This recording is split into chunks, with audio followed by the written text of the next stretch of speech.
Alhamdulillahi Rabbil Alamin wa bihi nasta'inuhu ala umuri dunya waddin. Ashhadu an la ilaha illallah wahdahu la syarikalah wa ashhadu anna Muhammadan abduhu wa rasuluh. Di bulan Ramadan ini setiap muslim memiliki kewajiban untuk menjalankan puasa sebulan penuh. Tentu saja tujuan dari ibadah tersebut adalah ihtisab, mengharap pahala dari Allah Subhanahu wa taala. Namun ada di antara orang yang melakukan puasa, dia tidaklah mendapatkan apa-apa dari puasanya kecuali lapar dan haus saja. Tidak lebih dari itu. Nabi sallallahu alaihi wasallam bersabda, "Rubba sha'imin hadduhu min siyamihi al-ju' wal 'atash." Betapa banyak orang yang berpuasa yang dia dapatkan dari puasanya tersebut hanya rasa lapar dan dahaga. Tentu kita tidak ingin seperti itu.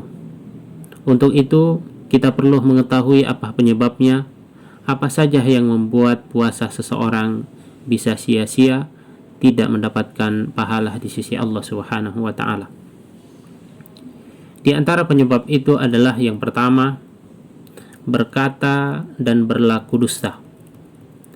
Rasulullah sallallahu alaihi wasallam bersabda, "Man lam yada' qaul az-zur wal 'amala bihi falaysa lillahi hajatun fi an yada'a ta'amahu wa syarabah."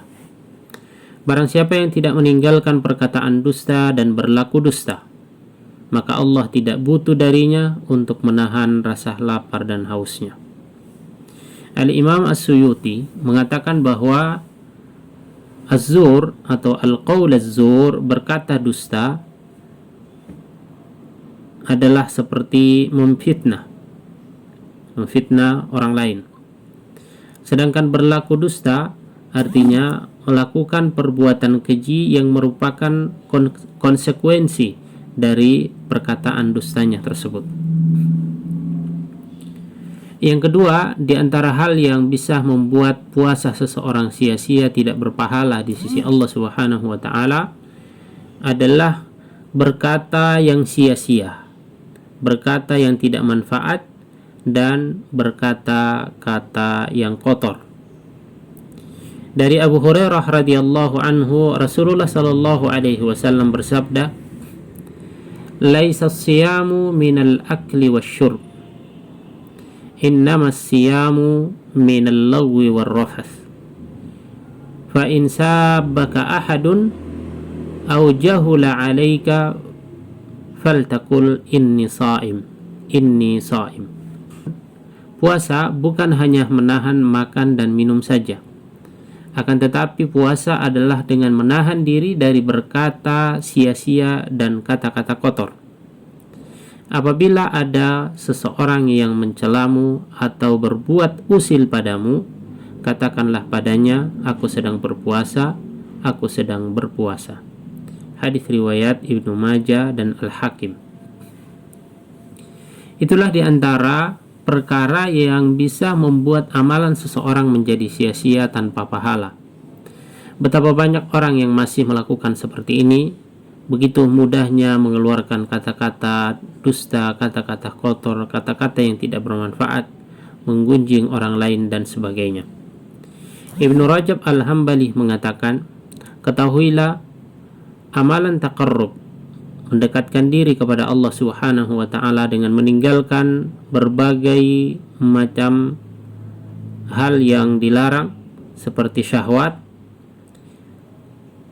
yang sebenarnya mubah ketika di luar puasa. Apa yang kita lakukan itu tidak akan sempurna hingga seseorang mendekatkan diri kepada Allah dengan meninggalkan perkara yang Allah larang, seperti dusta, perbuatan zalim, permusuhan di antara manusia dalam masalah-masalah darah, harta, dan kehormatan, dan lain-lain." Jabir bin Abdullah memberikan nasihat luar biasa. Beliau mengatakan, "Seandainya kamu berpuasa, maka hendaknya pendengaranmu, penglihatanmu, dan lisanmu turut berpuasa dari dusta dan hal-hal yang haram. Serta janganlah kamu menyakiti tetangga. Bersikap tenang dan berwibawalah di hari puasamu. janganlah kamu jadikan hari puasamu dan hari tidak berpuasamu sama saja. Maka hendaknya seseorang yang berpuasa tidak hanya menahan lapar dan haus saja, tapi juga menahan anggota badan lainnya dari perbuatan yang dilarang oleh Allah Subhanahu wa taala. Ibnu Rajab mengatakan, ahwanus siyam tarkus syarab wa ta'am. Tingkatan puasa yang paling rendah adalah meninggalkan minum dan makan saja.